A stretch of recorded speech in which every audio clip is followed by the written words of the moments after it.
Welcome to Librarian Recommends.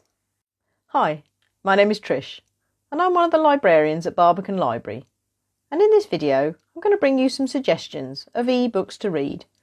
Look out for it fortnightly on a Tuesday. When the library is open, you can of course come into the library to borrow books, but did you know that you can also download eBooks using our free Libby app 24/7? Simply download the Libby app, search for City of London libraries and enter your membership number and away you go. If you need help using the app, please take a look at the user guide videos on our YouTube channel using the link above. eBooks are a great way to read, especially if you're unable to get to the library or if the library is closed, as you can download them from the comfort of your own home and start reading straight away. Today's ebook suggestions are all books that have been adapted for TV or film. My first suggestion is The Secret Adversary by Agatha Christie. This is the first adventure in the Tommy and Tuppence mystery series. The story starts with a young girl passenger who is given a vital secret government paper for safekeeping by a spy at the sinking of the passenger ship Lusitania during World War I. The timeline then jumps to post-war Britain, and we meet Tommy and Tuppence, reunited childhood pals, who are lacking money, out of work and getting desperate. They decide to form a daring partnership, the Young Adventurers Limited, and advertise in the newspaper their willingness to do anything and go anywhere for some money. In their first assignment, they get entangled in more than they bargained for, an evil political conspiracy plot and covert quest to find the missing Jane Finn, who disappeared when the Lusitania sank 5 years earlier. This is a fun and entertaining story with plenty of adventure, thrills and twists that will keep you guessing who done it until the end. And I love the snappy, witty, back and forth dialogue between the characters. Reading the book spurred me on to watch the 1983 film adaptation, which I enjoyed as well.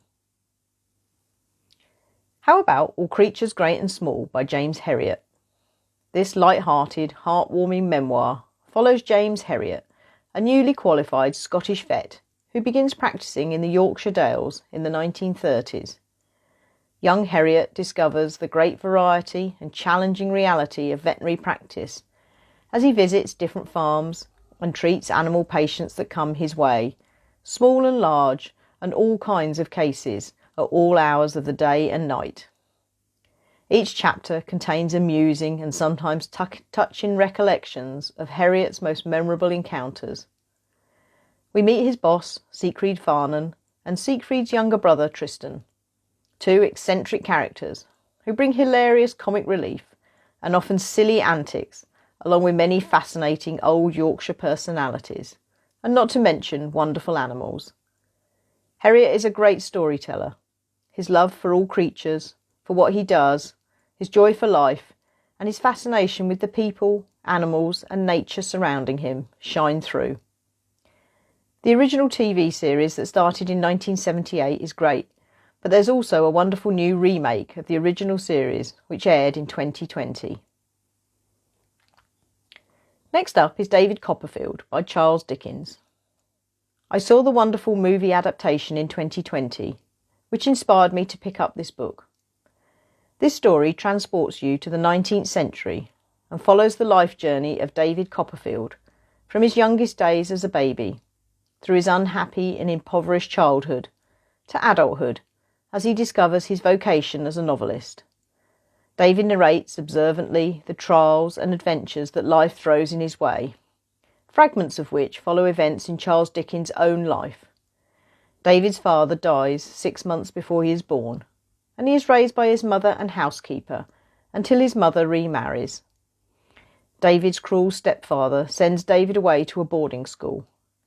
Later he is sent to work at a factory until he flees to find his formidable aunt. There is tragedy, loss, hardship, sadness and betrayal, but also comedy, growth, happiness and love. David passes through an array of memorable and interesting characters, some awkwardly eccentric, some plain treacherous, each bringing their own unique quirks. The final ebook suggestion is Room by Emma Donoghue. This is not your average story of being locked in isolation. It's told from the perspective of 5-year-old Jack. To Jack, Room is all he's known his entire life. It's where he was born and grew up, where he lives with his ma. Through determination, resourcefulness and fierce motherly love, Ma has created a life for Jack, helping him to learn and read and sing and eat and play in a prison she desperately wants to escape, where old Nick has held her captive for 7 years. But Ma struggles to keep it together for herself and her son. She knows they need to somehow break out and devises a daring escape plan, one that relies a great deal on Jack's bravery. There is suspense, intrigue and drama that makes for gripping, haunting, hopeful and a heart-wrenching read. The film adaptation of Room was released in 2015 and received 4 Oscar nominations, including for Best Picture and winning Best Actress. If you want some further ideas for books to read that have been adapted for TV or the big screen, you could try one of these: Big Little Lies by Liane Moriarty, Normal People by Sally Rooney, Gentleman Jack by Sally Wainwright, or The Bourne Enigma by Robert Ludlum. There are lots to choose from, and you can decide if you prefer the book or the screen adaptation best. I do hope you enjoy these ideas for your next read. It can be fun to compare books with screen adaptations, and delving into something new can be so absorbing and enlightening. And don't forget, if these titles are unavailable when you look, you can search by genre or subject and availability, or simply browse in the Libby app. If you prefer to listen to audiobooks, look out for my Librarian Recommends video on audiobooks fortnightly on a Thursday. Please do like this video if you have enjoyed it, and share it with your friends. Your support and feedback is invaluable to us.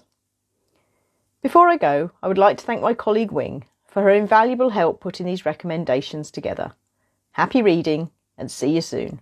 Bye!